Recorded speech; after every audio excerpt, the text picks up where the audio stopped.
So we are tonight proud to honor this amazing woman who has given me just a jolt of happiness every single time I see her. And I have seen her for many, many years. And so will you please give her a huge welcome and honor Terri Galvin.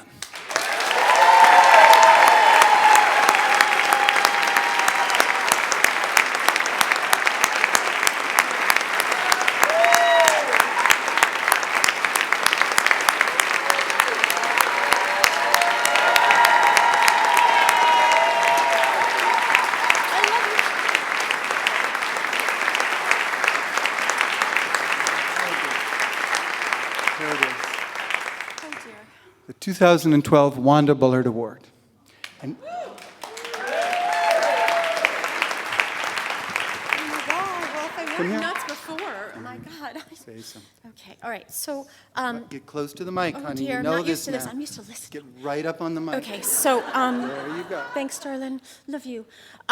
So first, I just want to make it clear that I am enormously flattered to be following in the footsteps of Peggy Vale, who also won a previous volunteer award, and she is someone whose work and personal presence on the curatorial and storytelling front, and just basically just being around her, is something I've always loved and striven to emulate. So I just want to shout out to Peggy.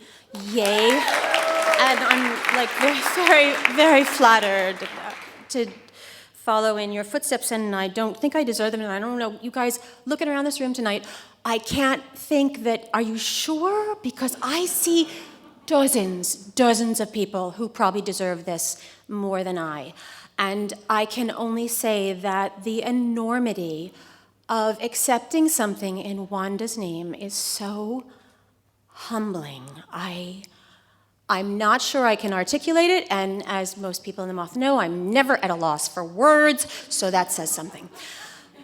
When I first started coming to the Moth over 14 years ago, in Lansky's Lounge and the old days, eventually Joe's Pub, I had a thought that I hadn't had in decades. I went back to freshman year of high school and my first year Latin course with Sister Gerarda, who was a very consistently cranky octogenarian curmudgeon who hated life and most of us, but I could deal with that. I was brought up in an Irish Catholic family, I got it. So, but I remembered flashing back to a moment in Sister Gerarda's class when we talked about the verb spirare, to breathe, and spiro, I breathe. And I remember being at my first and second and third and eighth Moth and thinking how we were all in this room listening to stories and breathing. And you know, Sister Gerarda, like any Latin teacher worth their salt, would always throw in a good etymology lesson. So she would talk inspirare, to breathe in. And I kept thinking, that's it. We're inspired by the Moth. We're inspired by the courage and the generosity and the compassion of both the storyteller and the audience who wants to hear this lovely, magical phenomenon that exists between the person on stage and the person taking it in. And I could remember sitting in these rooms thinking, no matter how big or small the venue, we were all, at some point, apart from being inspired, we were all figuratively and literally breathing in. And I was in love. The magic of that, the hybrid of something that was not quite a performance and certainly not a reading, and something so intimate and open and generous was so phenomenal to me, and I was hooked. And I remember being inspired over and over and over again, whether it was Michaela Murphy's attempt to get her little brother to the All-Star game, or it was more recently Ed Gavigan's horrific near-death experience and his comeback from that. Or if it was just Adam Wade's grandmother who was suddenly at the cinema and realized she had to run home and get her teeth because she had forgotten to put her teeth in and she didn't want Mel Gibson on the screen to see her without her teeth. I mean, I was breathed, and her dad was minding the local jail, and some fellow came in who had a drunken disorderly, and her dad had faith in this man, and he couldn't muster $200 for his fine. And her dad let him out on faith and said, why don't you go and talk to your dad? And I'm sure, and the fellow lived 20 miles away.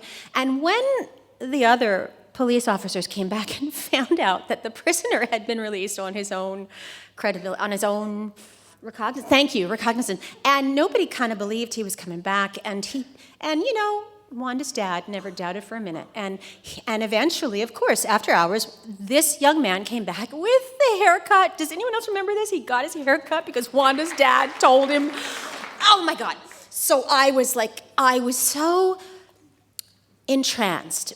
This was such an endearing, simple story that because Wanda was such an endearing, and I would not say simple, but a fabulous, lovely, generous presence, it was inspiring. And as we chatted afterwards at dinner at City Hall, I started to think about, oh God, she was haunting me, Sister Gerarda, again. I started thinking about Spiro and I Breathe, and I started thinking about conspiro, conspire to breathe together. And there are a lot of nefarious associations with conspiring and conspiracy, but I didn't think that way. I thought, we're all breathing together. We're breathing in, and we're also we're breathing together. And I have to say, the past decade, nearly a decade and a half that I've been associated with the Moth, I have been so blessed and so grateful and so humbled to be a co-conspirator with the people who populate the Moth community. I will breathe in with them any day. They are the most interesting, intelligent, clever, well-rounded, diverse, generous group of people that I have ever been privileged to spend time with. And whether I am, sitting with my beloved volleys, mailing labels on, invitations to the benefit, or kicking around ideas or themes with the curatorial committee, or working with the outreach program, which, by the way, you guys, if anyone here has ever considered volunteering for the Moth Shop outreach, please do it. Please do it. I have had experiences of human dignity and courage in the outreach that I will never see replicated anywhere else. And in 2006, my volunteering at the Moth Outreach literally saved my life, but that's a different story, and I'll tell you later. So I hope I can tell you I'm still shaking. I know I have to finish. I'm sorry. Okay, so here's the deal. Here's my final thought. I'm so sorry. I'm about to finish. Okay, so here's the deal. When I was told I had to say something instead of just listening and breathing in, I was terrified. I was filled with such abject terror and dread. And I kept saying, I can't do it. And I was up all night and waking up in sweats and everything. And it came to the point where actually at 4:00 this afternoon, that was it. I was calling Meg and I was like, I'm done. I'm out. Give the award to someone else or have someone else accept it. Someone maybe a Native American with braids and do a Marlon Brando and make for a good story. And I'm going to sit here and get fetal and quiver and I can't do it. And I was so nervous and I was so upset. And then something hit me, and I can only hope that it was the spirit of Wanda or Kathy Rich or Christopher Hitchens or George Plimpton or Marvin or Mike Stefano. But I had a realization that this was the Moth.